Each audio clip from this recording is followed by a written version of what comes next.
Hello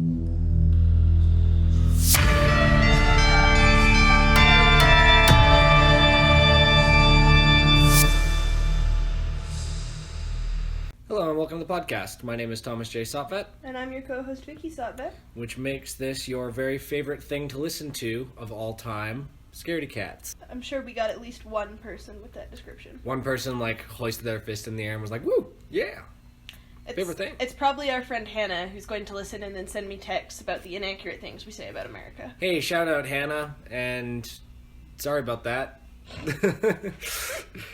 So, Vicki, did you know...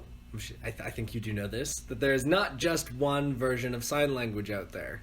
I do know that most countries have their own unique version, and a lot of American Sign Language, for example, is really close to French Sign Language. Yeah, so much like spoken language, sign language has regional dialects, and sometimes flat out entirely different ways to communicate depending on where you're from. So American Sign Language, or ASL, is likely a combination of LSF, or French Sign Language, and English Sign Language, courtesy of Martha's Vineyard, that little colony that had a lot of deaf people way back in the day. So probably had a lot of death too. I mean, it was an old colony. Yes, probably, but a fusion of those two things is likely what created ASL. In Canada, we use ASL as well, but in Quebec, they also have LSQ. And Wait, are you telling me that Quebec had to be so special they had to make their own version of French Sign Language? That is what I'm telling you. Yes. Wow, Quebec. Yeah. We could. Nobody is shocked that Quebec needs to be special. Quebec. There's also a regional dialect for the East Coast called MSL. I'm less mad about that because they just kind of do their own thing anyways. They speak kind of strangely and they pluralize everything. And I wonder if that's the same thing with their sign language. There's just S at the end of everything they're doing. That'd be funny. That would be funny. So what we're watching today is A Quiet Place. The reason why I mention sign language as our introduction is because a lot of this movie's communication is done in the form of sign language, because it's a movie about monsters that will come kill you if they hear you, and they've got really good senses of hearing. So everybody has to communicate with sign language. That makes somewhat sense. Yeah. It was directed by John Krasinski, best known for his... Wait, hold up. I knew he was in the movie, but are you telling me John Krasinski, like the guy from The Office, also directed this film? He directed this film, yes. What? So, yeah, he is best known for his portrayal of Jim in the U.S. version of The Office. Krasinski also plays Jack Ryan in the Prime Amazon series by the same name, and has appeared in many other TV shows and movies. But yes, he full-on directed this. What? Right? It was produced by Michael Bay, as in Michael Bay Explosions, as in... Are things gonna blow up in this movie? Not really. He was definitely put on a leash, but anyway, I don't like Michael Bay very much, so I'm not going to tell you anything about him. I'm just going to move on to Andrew Form, who also produced the Texas Chainsaw Massacre remake in 2013, the Friday the 13th remake in 2009, and a Nightmare on Elm Street remake in 2010. Bradley Fuller, who was also producing, this movie had 3 producers, also helped Andrew with the Texas Chainsaw Massacre Friday and Nightmare. So they worked together on those 3 movies. So this is like an established team, except for John Krasinski, who just showed up and was like, hey, who wants to make a horror movie? I was actually pretty impressed looking at his IMDb page. He's been in a lot of stuff. Just know him from The Office. Just quietly, he's been in a lot of stuff. Oh. It was written by a combination of Brian Woods, Scott Beck, and John Krasinski, so he also wrote it. I'm sure you'll be upset to know. Man of many talents. I'm not upset. I'm just amazed. I don't know. I think John Krasinski, and I think that scene in The Office where he's like, "Yeah, Dwight, we in our very limited spare time went and took a class so we could learn Morse code to talk about you in front of you." And then after he's like, "That's exactly what we did." That's what I think of when I think John Krasinski. I don't think writer, director, serious action actor. Yeah, he's all those things. He's all those things. Just blowing my mind. And you'll actually find that this movie's pretty touching too. So good dramatic actor as well. Damn. Oh no. It stars Emily Blunt as Evelyn Abbott, who is John Krasinski's real life wife. Wait, Emily Blunt is. Yeah. Okay. Evelyn Abbott is not. He didn't marry a fictional character. Well, that's why I was confused by your phrasing. I was like, wait, what? No, Emily Blunt is his real life wife. It stars John Krasinski again as Lee Abbott, the dad. Millicent Simmonds as Regan Abbott. Who names their kids Millicent anymore? I don't know, but it's an awesome name. That's a rad name. I wish I was named Millicent. I read a book one time about Millicent something and the Den of Professional Help. Well then, I'm sure if you were to Google and the Den of Professional Help that you would It was a very good novel. I read it in like junior high. It's like a junior high novel, but it was very good. Anyway, so she's got a rad name, and Noah Jupe as Marcus Abbott.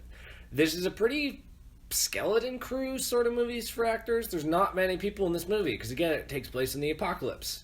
So you're not gonna run into many folks in an apocalypse that's killed most people. It had a budget of $17 million estimated, so that's a lot of money to make a movie. Well, not really in the modern world, but it did rake in nearly $341 million. Good job, John Krasinski. That's a pretty profitable film. Couple but before I go into fast factoids about this film, I guess it's worth asking Vicki what Vicki knows about the film to start. What do you know about A Quiet Place? You gotta be quiet. Yep. Or you're gonna get got. Yep. Apparently, it's so gripping that in movie theaters, when it came out, like, people wouldn't eat popcorn or, like, drink their Cokes because it, like, made noise, and it was an identifiable phenomenon. I can confirm that I did see this in the theater, and yes, the theaters were abnormally quiet, and people would be eating popcorn, and people would be like, shh, you're gonna kill us all. Stop. So, I know that. I'm pretty sure Emily Blunt tries to silently give birth, which, good on you. I mean, that seems like a challenge. That's all I got for you. Right. Yeah, it's pretty good. So the fast factoids I got about the film are in real life, John Krasinski and Emily Blunt are married, as I said already. But around the house that the film takes place in, for the most part, there are photographs of them with their actual kids all over the house. That's adorable. Mm-hmm. Actress Millicent Simmonds is actually deaf. Krasinski insisted that a deaf actress be used to play her, saying that the role was non-negotiable. Good job, John Krasinski. Her character is deaf, so he's like, no, she has to actually be deaf. Good job, John Krasinski. Yeah, which I'm sure would have been great to be on the movie set where most people are speaking ASL. Yeah. Like, that would have been really cool, I imagine. The bathtub scene with Emily Blunt was all done in one take. That is the scene where she's trying to quietly give birth. It was all done in one take. It's pretty impressive, Emily Blunt. To prepare himself for making the movie, John Krasinski watched movies like Get Out and The Babadook and The Witch, and wrote down all the points where he was scared and why, so that he could try and recreate those moments in his own movie. Gotta do your research. I've actually seen one of those. Yeah, you have. Babadook. Yes. Yeah. For a class. It was totally non-voluntary. Yeah. Yeah, it's a scary film. It is a scary film. I don't like it. And Get Out and The Witch are on our list of movies to watch, so look forward to that. So anyways, that's all I've got for A Quiet Place in our part one. Do you have anything else you want to say about it? No. No? All right. Then we will be right back, as long as we can stay super, super quiet, with part two once we finish watching The Quiet Place to let you know what we think. So stay frosty out there.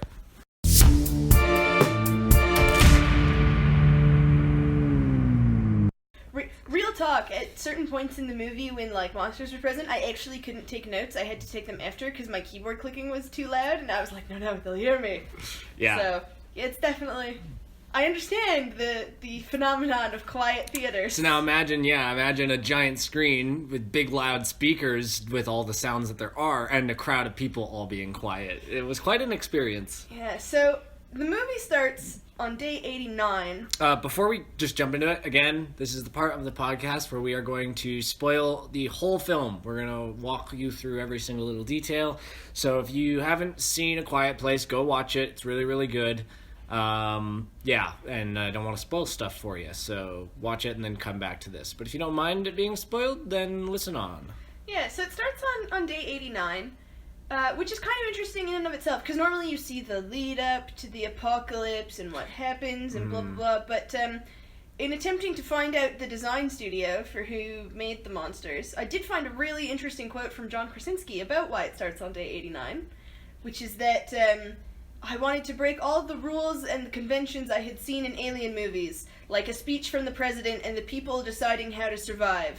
There's no deciding, it happened so fast you survived or you didn't, and that's where he's going, and which I appreciate. Because he's right. Even in, like, every Alien movie I've ever seen, I've seen the speech from the president, and I've seen the panic, and there's something kind of nice about, like, no, trust us, it's an apocalypse. And it is nice that it's day 89 without context. Like, it doesn't say 89 days after the invasion. It doesn't say 89 days after the beginning. It just says day 89. Right. That's it. That's all you get. And you better fucking deal with it. And, what is happening on day 89 is the family has made an excursion to go find medication. Yes. One of the children is sick. Yes, the Abbott family, which consists of Evelyn Abbott, played by Emily Blunt, Lee Abbott, John Krasinski, Regan Abbott, Millicent, and Regan is deaf. And so she wears a hearing aid, she can't hear things. But conveniently enough, for the whole family, that means they already knew how to speak ASL. Which is probably why they survived this long. Which is really, really convenient. Exactly. Also joining Regan is Marcus Abbott by Noah Jupe and Beau Abbott? Beau Abbott. Cade Woodward played him. Beau is the youngest by quite a lot. He seems like he's 3. I would kind say of at this 4. point. Yeah, he's kind of a little... He's not a toddler, No, but he's a little kid, yeah. And he's running around this pharmacy that the family is in town looking for medication because Marcus is sick. Yeah, and so there's a scene where it focuses on the pills and then the camera focuses on Emily Blunt behind them and then the pills and Emily Blunt, and it's almost a minute of her as quietly as possible moving bottles of pills, and it does sort of have this intensity other than the sound, which is that everything has to be done at half speed, obviously because you don't want to make sound, but there's something about the slow methodicalness of doing it that also kind of ramps up that tension. Well, you start to realize how little things can make big noise if you're not really, really, really careful. Like everyday objects and stuff that you need to survive will make sound if you tip them over or something like that. And so, yeah, it immediately sets up, again, without context. We're starting on day 89, and now we just see this random family all walking around barefoot because that's quieter, and doing things slowly and as quietly as possible. Yeah, and so, while the family is getting the medication, Beau's wandering around, and he finds a rocket ship. He's like, Well, first he's on the ground drawing a rocket ship on the floor with some crayons or something, and Regan comes up to him and is like, "What you drawing?" And he says, "Rocket ship." He signs to her. And again, we're going to say they say a lot in this film, but bear in mind that there's only 3 lines in this movie. It's not a lot of spoken word. Most of this is them signing, and there's subtitles for it. There's 2 conversations in the whole film. Yeah.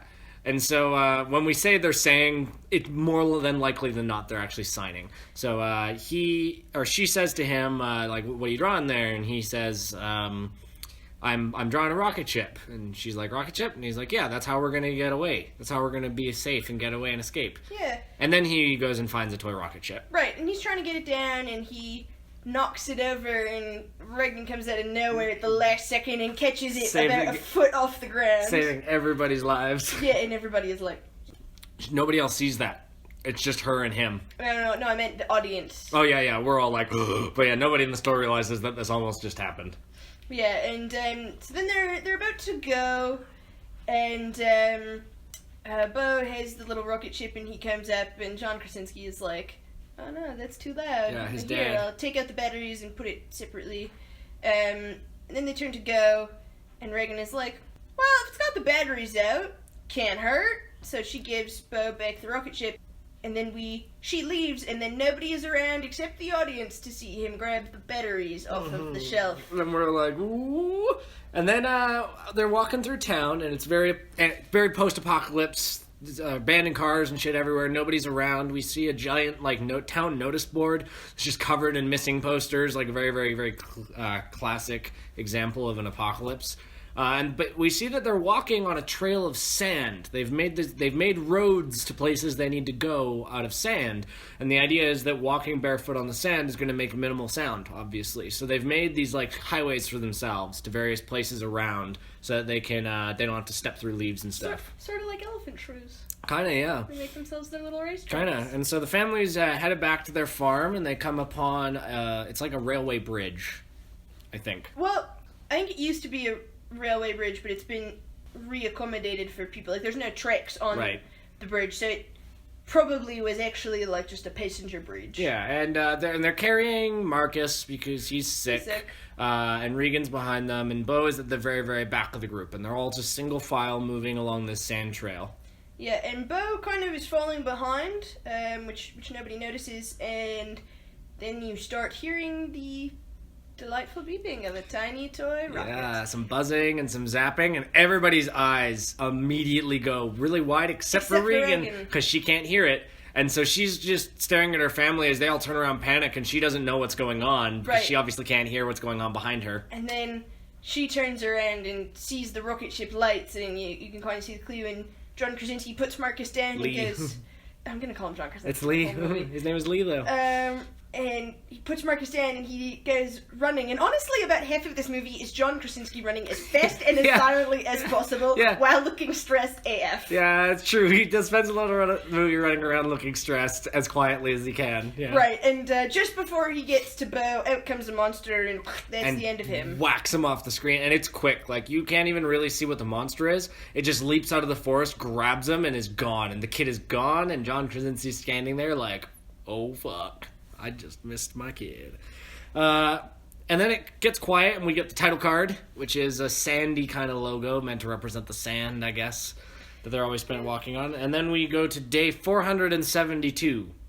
Yeah, which is, for those of you interested, about a year and a month after. It's about 13 months later. Mm-hmm.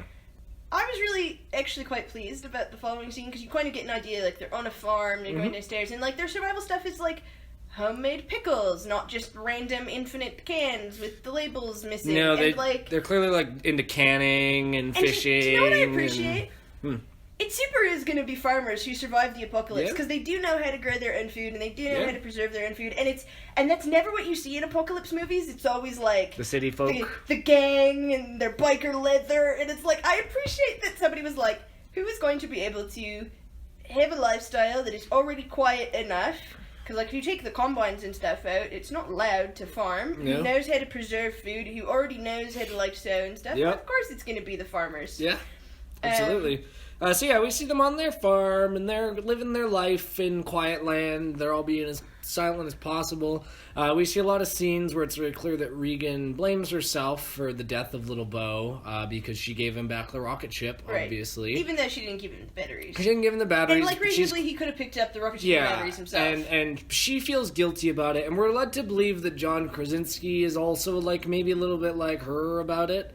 Yeah, although you get the impression his is not at Reagan. His is more like if I had been 3 steps faster. Well, and that's the thing, is every single member of the family, realistically, except for Marcus, actually blames themselves. Yeah, there's a scene later where Emily Blunt is talking about how if she had just carried him... She could have carried him, yeah, and she wasn't carrying him, and if she had carried him, then he would have made it, and Regan's like, if I hadn't given them the spacecraft, and Leah's like, if I had run a little faster, so it's nobody's fault, but they all clearly are feeling guilty about it. Yeah, so John Krasinski is sitting on top of his granary, looking at a box of, like... Well, I think before this, we see him in his basement... working on a new hearing aid for Regan. Oh, I thought that happened after. I don't remember. This movie is... A lot of it's kind of a family drama. It doesn't really kind of delve into the throes of horror until kind of the end, last act. Although just the silence is in its own way kind of scary, because, like, silence is sound, rather, is one of the most basic elements of human experience. Like, one of the oldest... human artifacts we have is about 12,000 years old, and it's a xylophone made from mammoth ribs that have been cut and tuned. So, like, sound is such an integral part that taking it away, even just the family drama parts are, if not necessarily scary, they're uncanny. Yeah. But we see that Lee has set up in his basement a kind of headquarters where he's got, like, a bunch of radio equipment that he's using to test the different, signals and frequencies. He's going through a list of the international shortwave sound, so he's trying to contact other countries at this point. Maybe somebody else is alive. And somebody else can pick up. And we can see he's also working on a new hearing aid for Regan, and you can see that he's done a lot of reading about it. He's got textbooks on the human ear and stuff. But again, he's just a farmer, so he's doing his best. He's doing his best, but he's in the process, I guess, of trying to make a new hearing aid for her for a really long time, because she's been without a hearing aid. Yeah, and there's a pile of hearing aids. So clearly he's like... whenever they go to town, he scavenges as many as possible and tries to, like, Yeah. reverse engineer them. Yeah. But yeah, so he crosses off Iran or whatever off the list. He's got pages and pages of crossed off countries. And he randomly has all these, like, whiteboards everywhere that are like, you know, what... they hunt by sound and this, like, clearly like little reminders to himself, but he has this random one at the bottom, like, what is the weakness? And he has, like, weakness in all caps, and it's, like, underlined, and it's surrounded, and I'm like, I get kind of what he was going for, but that one seemed extra silly to me. Like, what is its weakness? It makes sense to me in the context of, like, okay, we know how to survive, we know how to avoid them, the next step is knowing how to fight them, but you have these crazy armored things. You know what it actually reminded me a lot of this time around? I didn't make this connection until we watched it just now, because I've seen this movie 3 times now. It reminds me a lot of I Am Legend, and not the movie with Will Smith. The book I Am Legend. Because in the book I Am Legend, it's just a guy. He's not at all like a Will Smith badass. He's just a regular dude. And like, he's kind of, for a little while, he entertains the possibility of trying to come up with a cure, so he like gets some beginner science kits and like picks up some textbooks and spends like a year experimenting with that. But at the end of the day, he's just a dude. So what's he gonna do? So like, I get the sense that Lee's sort of that kind of guy. He's just he's a farmer. He's good at that. He's not obviously whatever the doctor is for ears, hearing aids and stuff. I don't know. An orologist. Orologist, something like that. Yeah, I don't know. But anyway. Anyways. Yeah. So he then goes and sits on his granary and looks at his box of little bow things. Yeah, things that his son had. And then he lights a fire. And at first I was really confused, because I was like, why after a year would you light your son's things on fire? Like, what kind of closure are you hoping for, John Krasinski? But it turns out that this is just a nightly ritual, and he's not actually lit those on fire, but the surrounding farms, little fires come out. Yeah, everybody gets on top of their silos and light up. Like, it's kind of like the Beacons of Gondor a little scene. Bit. Because he lights it, and then after a couple of seconds, distant lights start to shine. It in a way is very hopeful, because it shows that, like, it's not just this one family that happens to have, like, crazy survivalist John Krasinski. Like, again, it's the farmers, because the farmers know how to do shit. So it really is, if you figured out how to be quiet, you can survive. Right. Yeah, so it's like, Bob's farm up the road, he's still alive and doing things, and yeah. Yeah, and so then we eventually cut to, like, a normal day, and I think before we get to day 2, we do see Evelyn hang up a mobile, and as she's doing so, it is revealed that she is very pregnant. Yeah, we find out from a calendar on the wall she's due in about 2.5 weeks. Yeah, and she's doing a pretty boss job tracking her own pregnancy and making sure, like, the baby's okay, and... Yeah, well, I mean, for most of human history, that was sort of how pregnancies were. Totally. Like, well, I guess we'll find out when you're born if you're a functional human. Totally. And then later that night, they're sitting and they've made some fish. After John Krasinski's up on the silo, he comes back into the house, and they're making fish in, like, a steam thing under their floorboards. I wasn't quite sure how they were doing that. It's a clay oven. So there are clay ovens where basically you can make a fire, and if you put coals under them, I just wasn't sure then if you enclose them, it steams it. Yeah, I just wasn't sure what it was because it was under their floorboards. Yeah, it's a clay oven. Okay, yeah, so they've made fish and they settle into a game of Monopoly. But before that, something I do want to point out, they eat their fish off of leaves. Kale leaves. Yeah. They don't eat it off of plates, and they don't use cutlery. No. So absolutely any noise has been removed as thoroughly as possible from their lives. Right, and we see that consistency with when they pull out Monopoly, they've replaced all of the, like, metal pieces with, like, felt ones. But they roll on a blanket. They roll on a blanket, but I found it funny that they kept the dice instead of coming up with a quiet way to kind of decide that instead. If you roll dice on a blanket, it's very quiet. But, like, you know, dice are noisy when dropped on things, but I guess for sure to keep it on the carpet at all times. In the throes of excitement to playing this game, I'm not sure who it is. I think it's Marcus, ends up nudging a lantern, which falls over, smashes quite loudly because it's glass, and starts a fire. And again, we haven't really heard a noise since the spaceship at the beginning at this point. Yeah, it's been very, very quiet. And John Krasinski is so on that fire. He goes across the room in, like, one motion and has a blanket on it and, like, smothers it, and then there's just silence as everybody looks up. Yeah, and everybody's sitting around as quiet as possible, and then they start to hear a thump on the roof, and everybody's like, oh, fuck. And the reason I know it was Marcus who knocked it over is because there's actually a shot of Marcus mouthing, I'm sorry. I'm sorry, yeah. And so John Krasinski goes over to the window, and he's very stressed, and then there's a jump scare. but it's a raccoon. It's a raccoon. It's 2 raccoons, actually. And the thing is A Quiet Place does a good job of building tension, but it also does have a lot of jump scares in it. But I found myself not minding them. They seemed kind of earned. But in a way, yeah, like, it's jump scares, but it's jump scares that are, like, it's never just a jump scare, because it's a noise happens, so you know something's exactly. going to happen. They're earned. They feel earned to me. Yeah, it's not like they just pop out. No.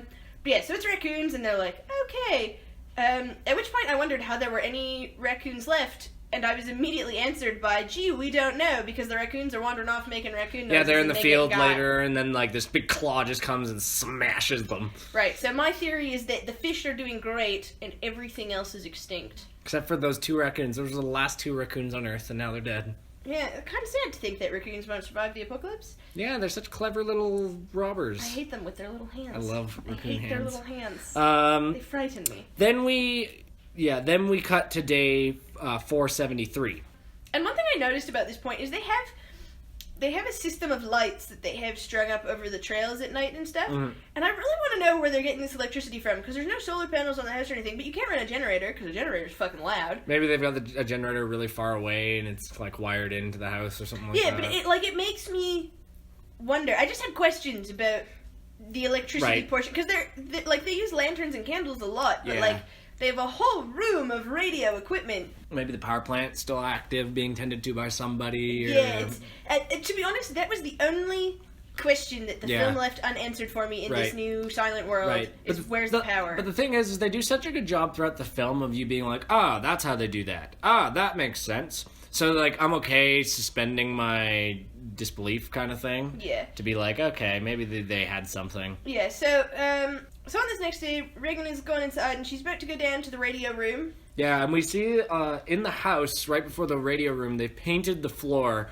where it's safe to step, because obviously there's it's an old farmhouse. Creaky floorboards. Yeah. Yeah, so she's about to get in there, and then John Krasinski grips her and takes her outside and signs, like, you can't go down there.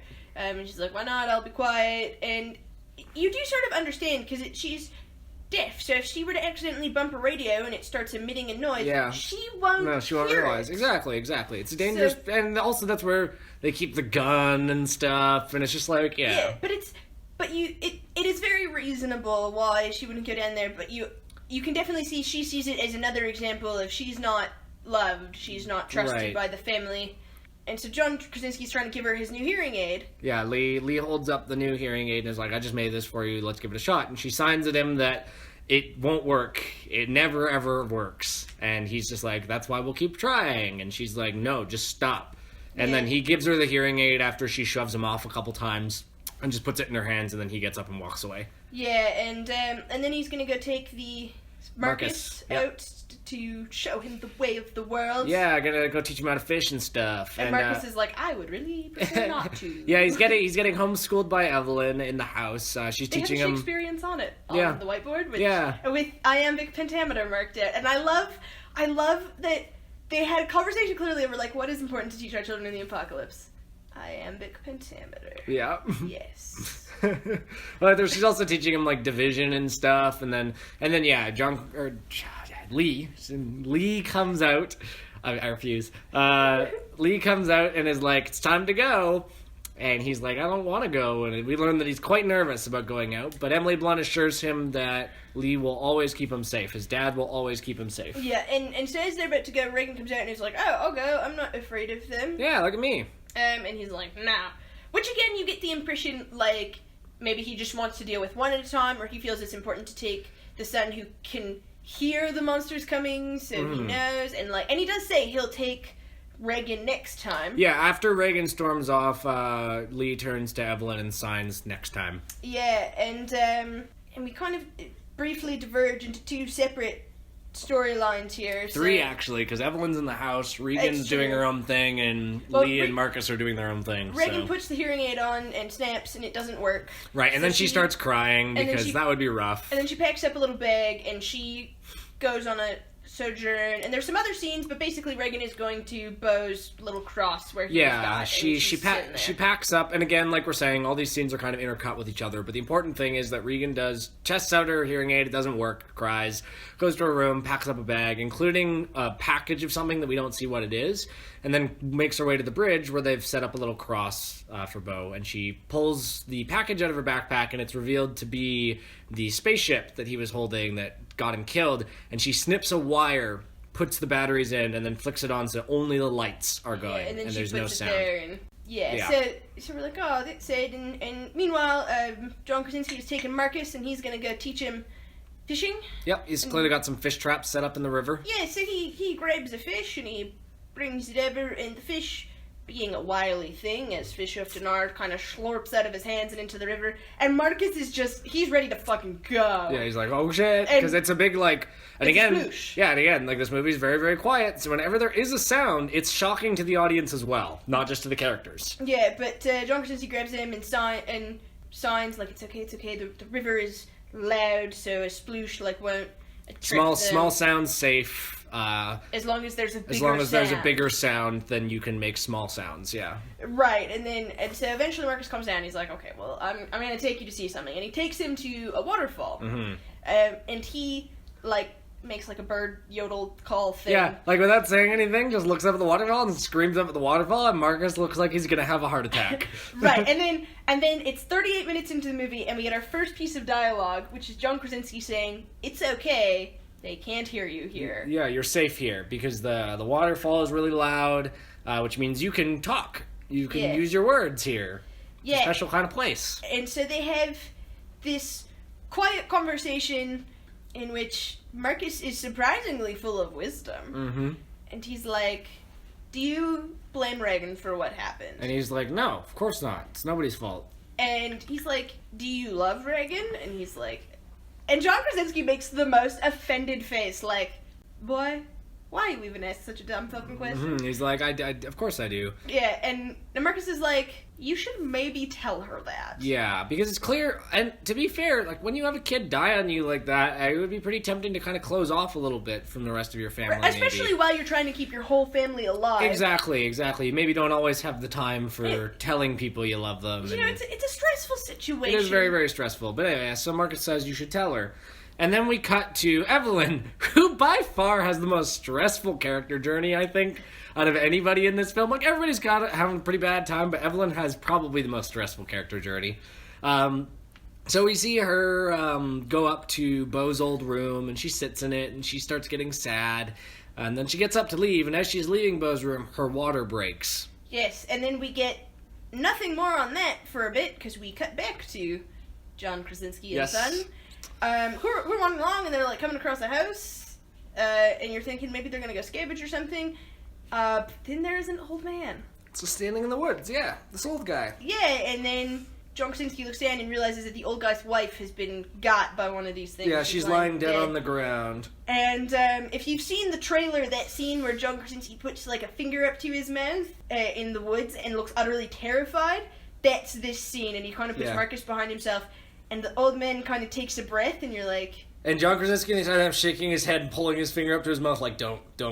And the old man screams. And it's unclear if he's yelling from grief because his wife is there, or if he's just like, I'm going to go down, I'm going to take you with me, or if he just is going to kill himself, be a monster. I got the sense it was grief and just he wants to die, and that's a sure way to do it. Like, fucking take me too, why don't you? But... Definitely a bad timing. For John Krasinski and Marcus to go away. Well, and I was thinking that as well. I'm like, the kid's there. You should have waited. But I mean, grief's a weird thing, and maybe he's crazy from the apocalypse, and who knows? Yeah, so John Krasinski grabs Marcus and goes sprinting off, and sure enough, old guy gets got. Yeah, the creature comes out of the woods and fucking kills him. Yeah. And these things are scary so far in the sense that it seems to be just like one swipe is enough to kill your average human being. And they just appear. They're like, oh, they're here really now, fast. And you're not. Yeah, exactly.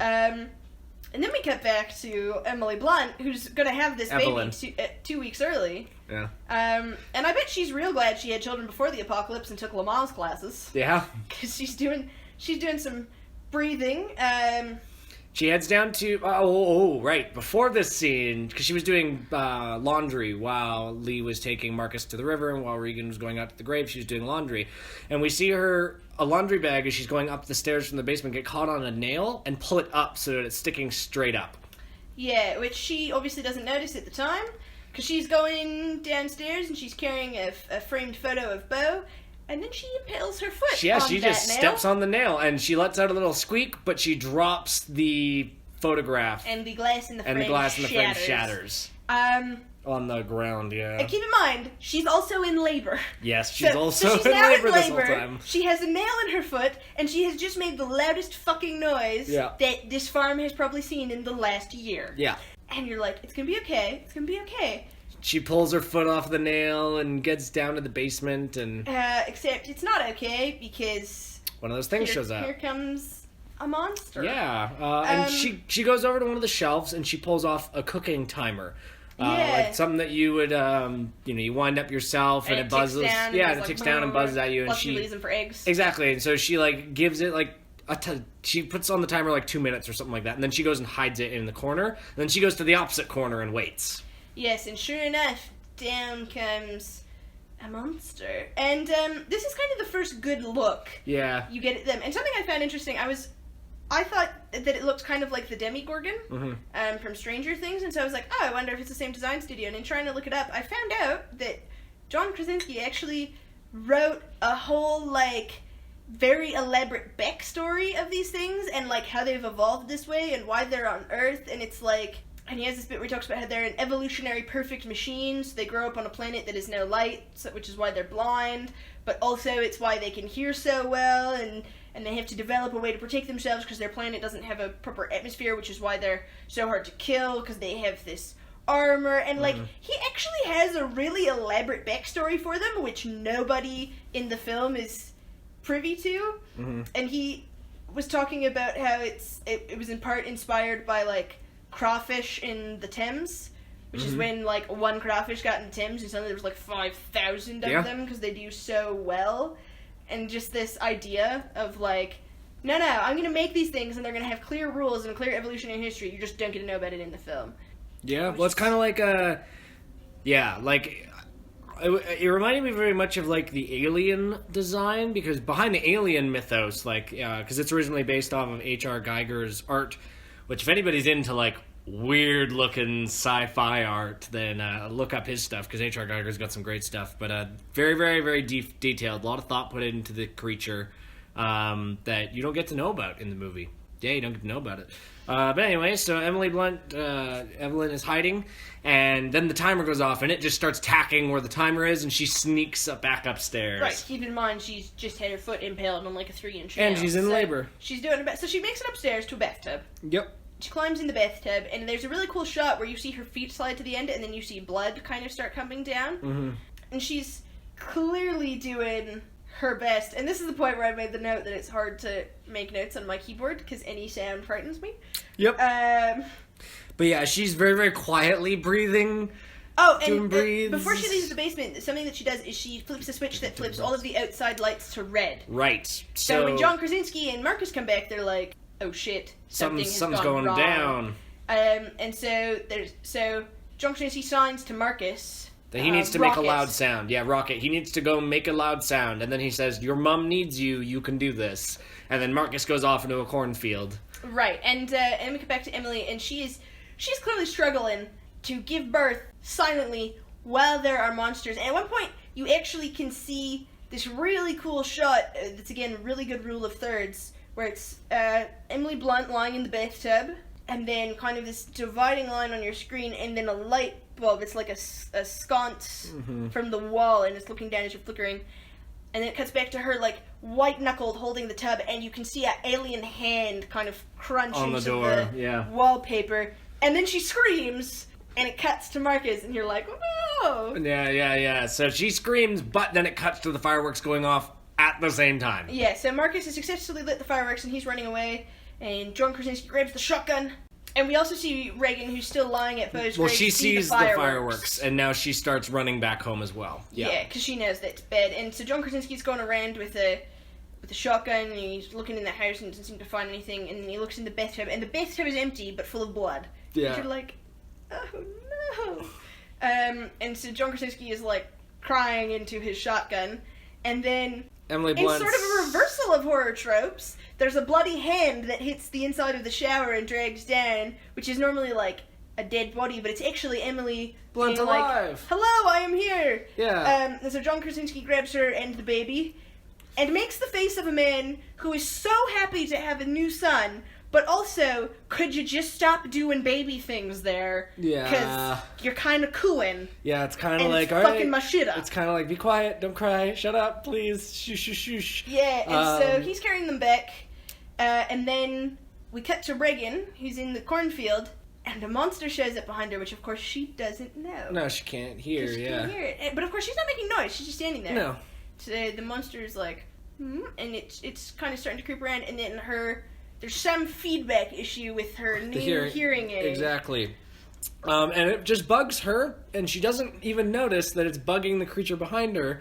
Who actually runs away. Who actually runs away. And she doesn't see this, though. Yeah. And then she carries on. And then we see Marcus, who's just set off the fireworks, is now trying to make his way back to the house, and he starts to hear the things all around him, and he starts to hear they're looking for him, and so weirdly he makes the choice to jump into the cornfield and start running, which to me would make a lot more noise than staying on the path. On the one hand, you're right, but also I think he knows something is going wrong with his mother because the lights are red. He's just set off fireworks. He's also just heard an old man violently murdered by these things, That's and true. he's like little jumpy. 10. Little jumpy, yeah. Like, you do keep in mind, he's like 10.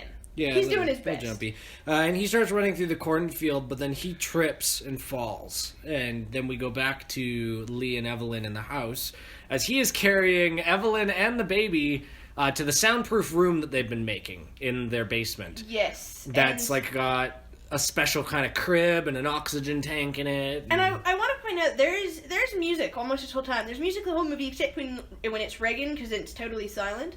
But, weirdly, I feel like even though it's a movie about silence, it would actually be less scary if the soundtrack wasn't there, because the soundtrack kind of underscores...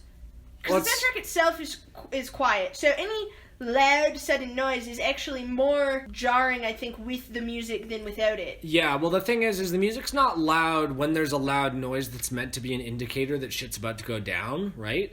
Like, the music is quiet whenever there's a loud noise that's an indicator that stuff's gonna go wrong, whereas once stuff goes wrong, then the music picks up, and we already know at that point that, like, the cat's not in the bag. Yeah. And so it just does a good job holding the tension. Yeah, so John Krasinski puts the little oxygen mask Well, because the baby starts crying as he's coming into the house, and you can see him be like, oh god, and hurry up while it's crying. He puts the little oxygen mask on the baby, and then puts the baby in this, like, insulated, soundproof crib box. And then we get our second conversation of the movie, in which she's talking with Emily, and this is when Emily talks about how if she had just been holding because Bo... Evelyn wakes up, because she's unconscious, because she just had a bad day. But she wakes up from a nightmare where she recalls Bo being grabbed. And she wakes up, and she starts crying and says, like, she could have carried him. And he was so small, but the weight, it was so heavy in her arms, but she should have carried him, and... Right, and John Krasinski's like, it's not your fault, and then she goes... It's no one's fault, yeah. And then she's like, wait, we have 3 living children? Well, where are the other 2? Yes. And they have this moment where she says, who are we if we can't protect them? You have to promise me that you'll protect them. Mm-hmm. And he's like, yeah, I promise. And then we see Regan... heading through the cornfield, and she gets her ankle grabbed by her brother, Marcus, who's fallen over.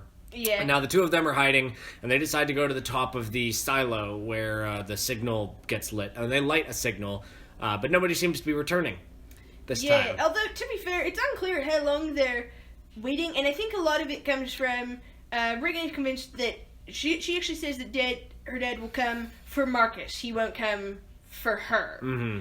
And Marcus, and she, like, turns away, and so Marcus is circling around to try and be like, no. He's like, no, Dad told me. And then... Right, and then he falls into the granary. Yeah, he falls into the grain silo. And for those of you who don't know, falling into grain, be it in a truck or a silo, is an excellent way to die, because grain sucks you down and smothers you real fast. Yeah. And every year, just in Alberta, there's at least a few news stories of somebody who gets smothered, and and it's always really sad because generally somebody jumps or falls in, and then somebody jumps in to try and save them, and then they both die. That happens a lot. Yeah, and Reagan, in fact, jumps into the silo to go rescue her brother, and you're like, but the door to the top of the silo also falls off in, so they do have this plank of metal that if they can grab onto, they can keep from sinking. Right, because it's kind of like a snowshoe sort of theory if you spread your weight.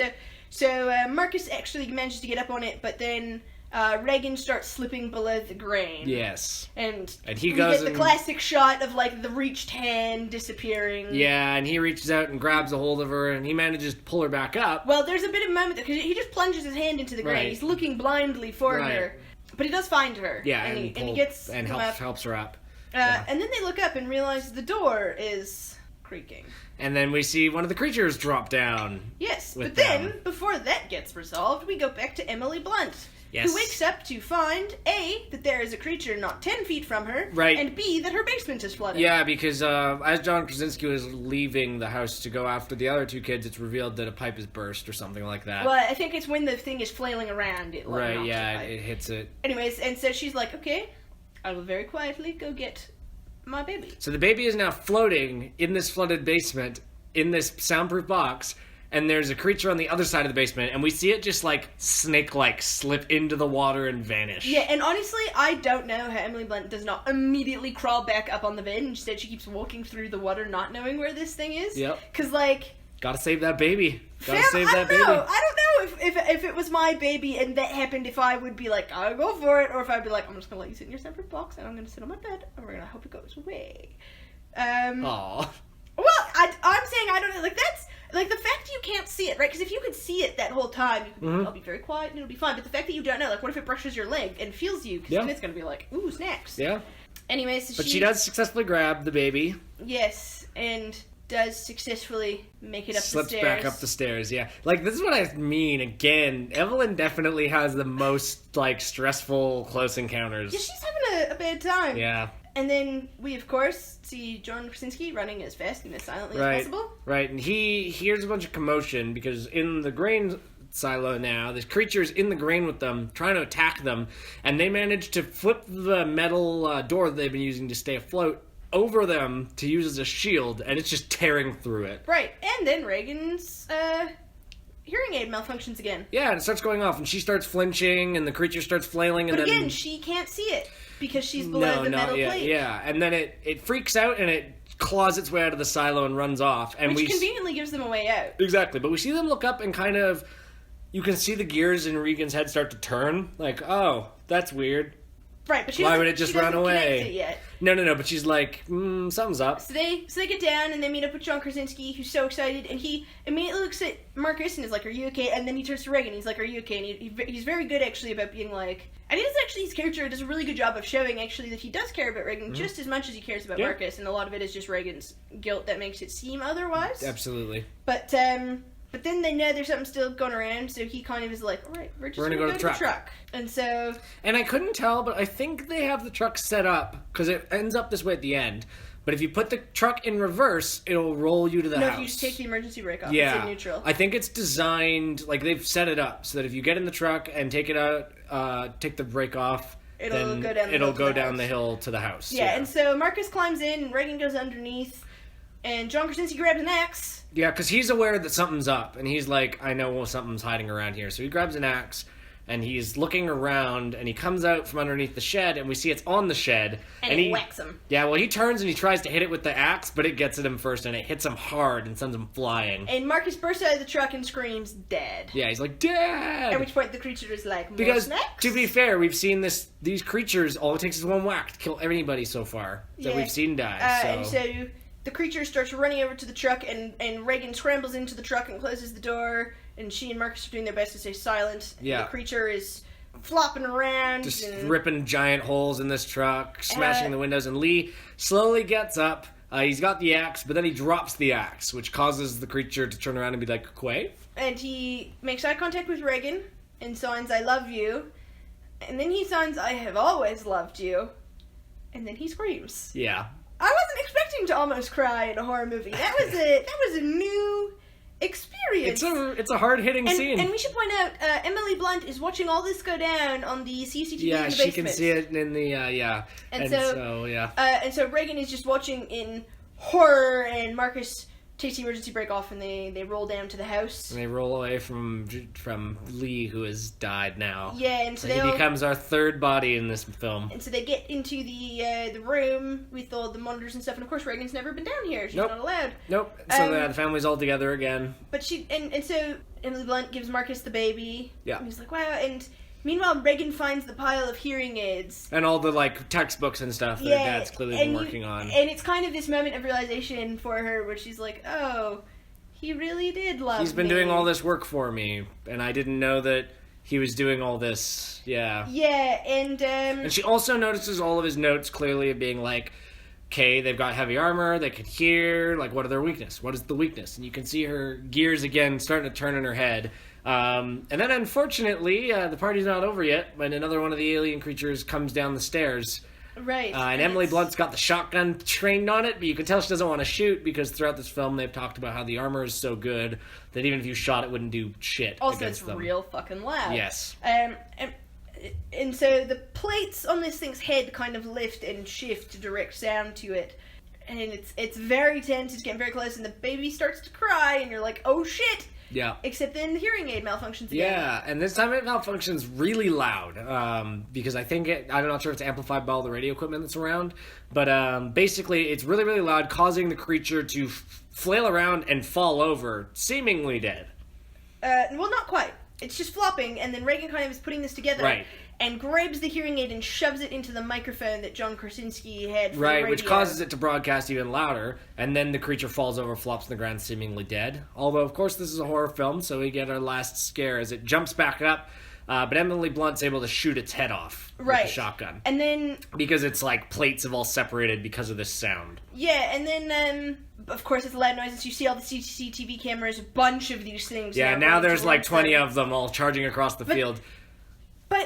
And that's sort of the end of it. But there's this really kind of powerful moment where it's like, well, we have the hearing aid that fucks them up, and we have a shotgun, and Emily Blunt pumps the shotgun, and it's clear that they're going to war. Yeah, it ends with Regan priming the hearing aid in the speaker, getting ready, and then it zooms in on Emily Blunt as she kind of smiles and then cocks the shotgun, because it's clear that nobody's been able to kill these things before. They're the first people to be able to kill them. And it gives you this idea, especially because it makes a point of showing you that the neighboring farmers are still alive and they have all these hearing aids, so maybe they'll be able to distribute them and kind of at the very least they'll be able to keep this area clear of them. Yeah, exactly. And then the movie ends. And that's how it ends. Yeah. Kind of an abrupt ending, but I like it. It's a good ending though, because it's you're sad that Lee died, obviously, but also you have this sense of it's not hopeless. Yes, this has been a terrible year. Yeah. But they might survive. But it leaves it kind of ambiguous whether or not they're going to survive. Yeah. Yeah. So that was The Quiet Place. So now as part of the podcast, we're going to give it some ratings for how well made it was, how much we enjoyed it, and how spooky it was. So Vicki, scale of 1 to 10, how well made was this movie? I would give it a 9. Mm-hmm. It was very well made. The sound design was excellent, and frankly, the fact that it did not get a nomination for sound design at the Oscars is evidence that, to me, that there's prejudice. The Oscars there don't is prejudice. and for years people have talked about how the Oscars don't like horror and they don't like sci-fi, unless it's Star Wars. Yeah. And it's kind of true, and people talked about this too when Jack Black in Jumanji played a teenage girl so believably and didn't get any recognition. And I had the same thing. The sound design of this movie is so tight. Well, everybody's talking about how Bill Hader ought to get an Oscar nomination for It Chapter 2. It's pretty unlikely. So, yeah. It is a shame. Okay, 9's respectable. I think for myself, I would give it an 8.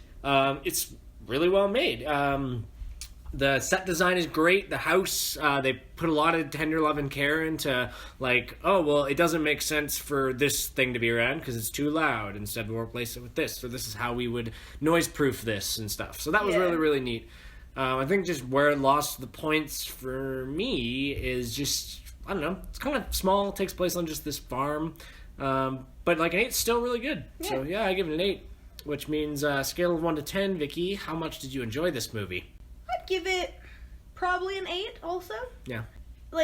it's kind of how I felt with Gerald's game. Like, it scared me, but I enjoyed the scare. Well, I didn't enjoy the being scared part, but after the film was over, I enjoyed. Well, but and sometimes the enjoyment of horror films comes from the relief when the scare is over. Yeah, well, and the overcoming of the thing that's bad. Yeah, like that's sometimes where enjoyment comes from. I liked it. I liked it. Yeah. What about you? I give it a 9. It's a hard hitting drama. It's good. It's a good movie. John Krasinski did a good job, and everybody did a good job. All the acting is great. It's just a really well crafted story. So lastly, on a scale of 1 to 10, how scary was A Quiet Place in your opinion? I give it a 6. Yeah? There were definitely some extremely tense moments. Mm-hmm. I wasn't I was holding my breath for them a lot, but I didn't feel threatened, I guess. There's no screaming or jumping or anything like that. Right. Yeah. So what about yourself? I'd give it a 4, honestly. For me, it's rated well. In Canada, it's PG-13. I would trust 13-year-olds to be able to handle this kind of movie. Well, you never really see the monsters until the end. The kills they're not off-screen, but they're very fast. Very, you do have, like, the nail scene, which is kind of tough, and you've got the giving birth thing, which is kind of tough. But, like, realistically speaking, it's a scary film, but it's not necessarily... It's not going to leave you upset. I don't think anybody's going to have any nightmares from watching this movie. So any final thoughts on it? No, that's sort of all I had about A Quiet Place. How about you? Yeah, that was it for me. So, next episode, which may be slightly delayed, we're experiencing technical difficulties, but we are doing a fun reversal next episode, in which we're going to watch a horror movie that I've seen and Tom has not. Yes. Mostly because it came out in the 1920s. We are watching The Cabinet of Dr. Caligari, which is not going to scare Tom at all, but is widely considered the first ever horror film. So we'll see what happens. Yeah, I'm looking forward to it. Who knows? It might scare me. I don't know. Maybe it'll manage. Probably not. We'll see. I feel you'll find it interesting, if nothing else. But anyways, yeah, so next time, Vicky's going to be the one with the introduction, asking me the questions before we get started. But until then, thank you for joining us. I'm Thomas J. Sutvet. And I'm Vicki Sutvet. Have a good night and be cool to each other.